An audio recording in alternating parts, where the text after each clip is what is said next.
கண்டிப்பாக இது போன்ற தடை வரும் என்று எதிர்பார்த்த ஒன்று என்கிற அளவில் தான் தமிழ்நாட்டில் பெரும்பான்மையர்கள் கருத்து தெரிவித்திருக்கிறார்கள். அதற்கு காரணம் மத்திய அரசு இந்த தமிழர்களுடைய இந்த கோரிக்கையை முறையாக அணுகவில்லை என்று நான் பகிரங்கமாக குற்றம் சாட்டுகிறேன். காரணம், ஏற்கனவே வனவிலங்குகள் பட்டியலில் காளை சேர்க்கப்பட்ட பிறகு அந்த பட்டியலிருந்து அதை நீக்கிய பிறகுதான் முறையாக இவர்கள் ஜல்லிக்கட்டுக்கு அனுமதி அளித்திருக்க வேண்டும். அப்படி ஒரு அனுமதியைத்தான் நாங்கள் கேட்டு போராடினோம். ஆனால் மத்திய அரசு வேண்டுமென்றே பூனைக்கும் தோழன் பாலுக்கும் காவல் என்கிற அந்த பாணியில் உச்சநீதிமன்றத்தை பகைத்துக் கொள்ளாத வண்ணம் வெறும் ஒரு அரசாணையை போட்டு விலங்கின ஆர்வலர்களை பகைத்துக் கொள்ளாதவனும் ஒரு அரசாணையை போட்டு இந்த அரசாணையின் மீது வேண்டுமானால் நீங்கள் நீதிமன்றத்தை தடை வாங்கிக் கொள்ளுங்கள், தமிழ்நாட்டிற்கு 7 கோடி மக்களும் எங்களை இதை கேட்டு வற்புறுத்துகிறார்கள், இல்லை என்றால் எங்களால் அங்கு அரசியல் செய்ய முடியாது என்று ஒரு நாடகத்தை விலங்கின ஆர்வலர்கள் மத்தியிலே காட்டிவிட்டு இப்படி ஒரு ஏற்பாட்டினை செய்திருக்கிறார்கள். இந்த தற்காலிக இந்த மகிழ்ச்சி தமிழ்நாட்டு மக்களிடத்தில் ஏற்பட்டது. அந்த மகிழ்ச்சியும் தற்போது முழுவதுமாக இன்னைக்கு மிகப்பெரிய ஏமாற்றத்தை தந்து தென் மாவட்டம் முழுவதும் மிகப்பெரிய கொந்தளிப்பை ஏற்படுத்தியிருக்கிறது. இந்த ஜல்லிக்கட்டு ஆர்வலர்களும் விளையாட்டு வீரர்களும் பொதுமக்களும் களத்தில் இறங்கி போராடி கொண்டிருக்கிறார்கள், சாலை மறியல் செய்து கொண்டிருக்கிறார்கள். இப்படி ஒரு பதற்றமான ஒரு சூழ்நிலை உருவாவதற்கு காரணமே மத்திய அரசு தமிழர்களுடைய உணர்வுபூர்வமான பிரச்சனையில் பாரம்பரிய கலாச்சார பண்பாட்டு இந்த விழாக்களில் அவர்கள் கையாண்ட முறை என்பது முற்றிலும் எதிரான ஒரு முறையாக இருக்கிறது.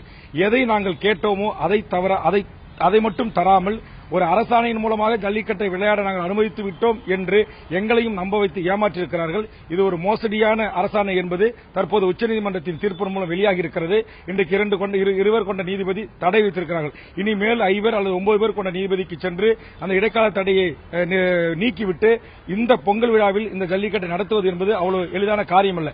அதனால் உடனடியாக மத்திய அரசு இதற்காக தனி சட்டம் இயற்ற வேண்டும். உடனடியாக வன விலங்குகள் பட்டியலிருந்து காளைகளை உடனடியாக நீக்க வேண்டும். இதை உடனடியாக செய்தால் மட்டும்தான் இந்த விளையாட்டு இந்த ஆண்டு அனுமதிக்க முடியும். சென்னை உயர்நீதிமன்றத்துடைய தலைமை நீதிபதியாக இருந்த திரு மார்க்கண்டேய கட்சி அவர்கள் ஒரு கருத்தை தெரிவித்திருக்கிறார்கள். மாநில அரசு ஒரு சட்டம் இயற்றி கவர்னர் ஒப்புதலை பெற்று உடனடியாக இந்த விளையாட்டை நடத்துவதற்கு அதிகாரம் இருக்கிறது. மாநில பட்டியல் மத்திய பட்டியல் என்று வரிசை பட்டியலில் இருக்கின்ற போது விளையாட்டு என்கிற இந்த துறை மாநில பட்டியல் வருகிறது. ஆனால் மாநில அரசும் இதற்கான முயற்சியை மேற்கொண்டு சட்டம் இயற்றி உச்சநீதிமன்றத்தினுடைய மூத்த வழக்கறிஞருடைய ஆலோசனையை பற்றி இதை செய்யலாம் என்று கருத்து தெரிவித்திருக்கிறார்.